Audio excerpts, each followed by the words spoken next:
love music. And I started when I was in high school, and I just knew that was my destiny, music. For some reason, I just knew that. And I've been pursuing it ever since. I had prostate cancer. Well, when I had the CAT scans done, the CAT scan picked up the liver, that something was wrong. So I had 4 biopsies taken out of my liver. It came back that I had cancer the size of an orange on my liver. A doctor, he referred me to Dr. Fraiman.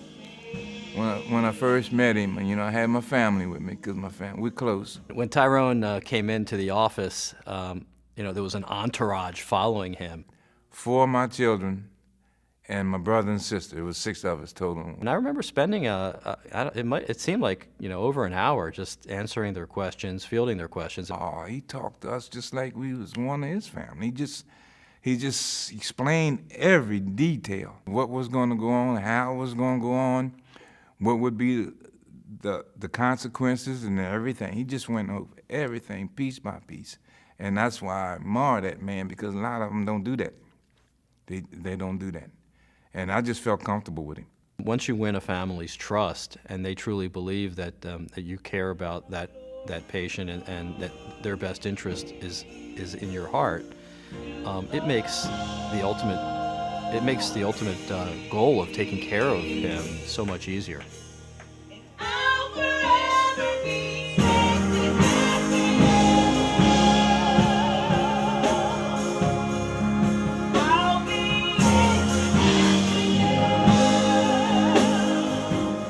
He explained two options about the surgery. He said, it's pretty big. If we cut it out, if we cut the whole cancer out, then you're probably only going to have 35% of your liver left, and you will be sick. The second option was that he could go in and do two different surgeries. I would have at least 70% left. And if it worked out like it's supposed to work out, then I wouldn't have to do chemo. With Tyrone Brooks, I decided to do a 2-stage procedure. And the first stage was to ligate or exclude the blood supply to the side where the tumor was.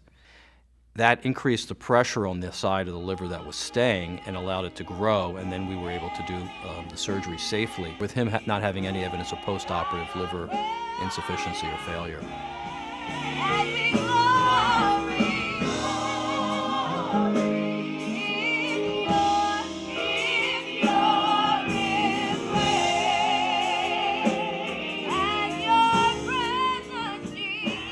The whole staff was excellent to me.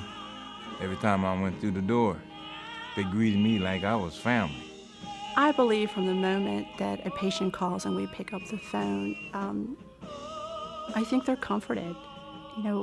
We're actually a family there, entwined in each other's lives, and we know what it's like and we know how important it is to have a loved one that is ill, and we know that it's important for the patient to get in there and get the care that they need. Debbie, she's something. She's just a miracle.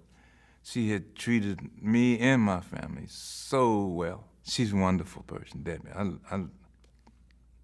do. I love Debbie. And she's that way with everybody. When a patient leaves our office, I want them to feel as though that we've put our arms around them, that we've comforted them, and we're going to put them in a really good place. We're going to take care of them. And that makes you feel good when you go into a doctor's office. And you got people in his office that's that way. It just makes everything better.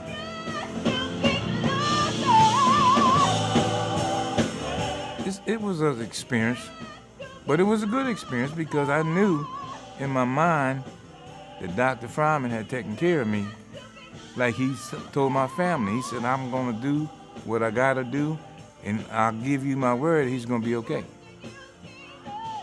And my family was overwhelmed by that because that's the way it turned out. After 1 month, I was back playing the saxophone again in church. I know what he did for me. He saved me. And I think he saved my life. The Liver and Pancreas Center. Hope at the University of Maryland, St. Joseph Medical Center.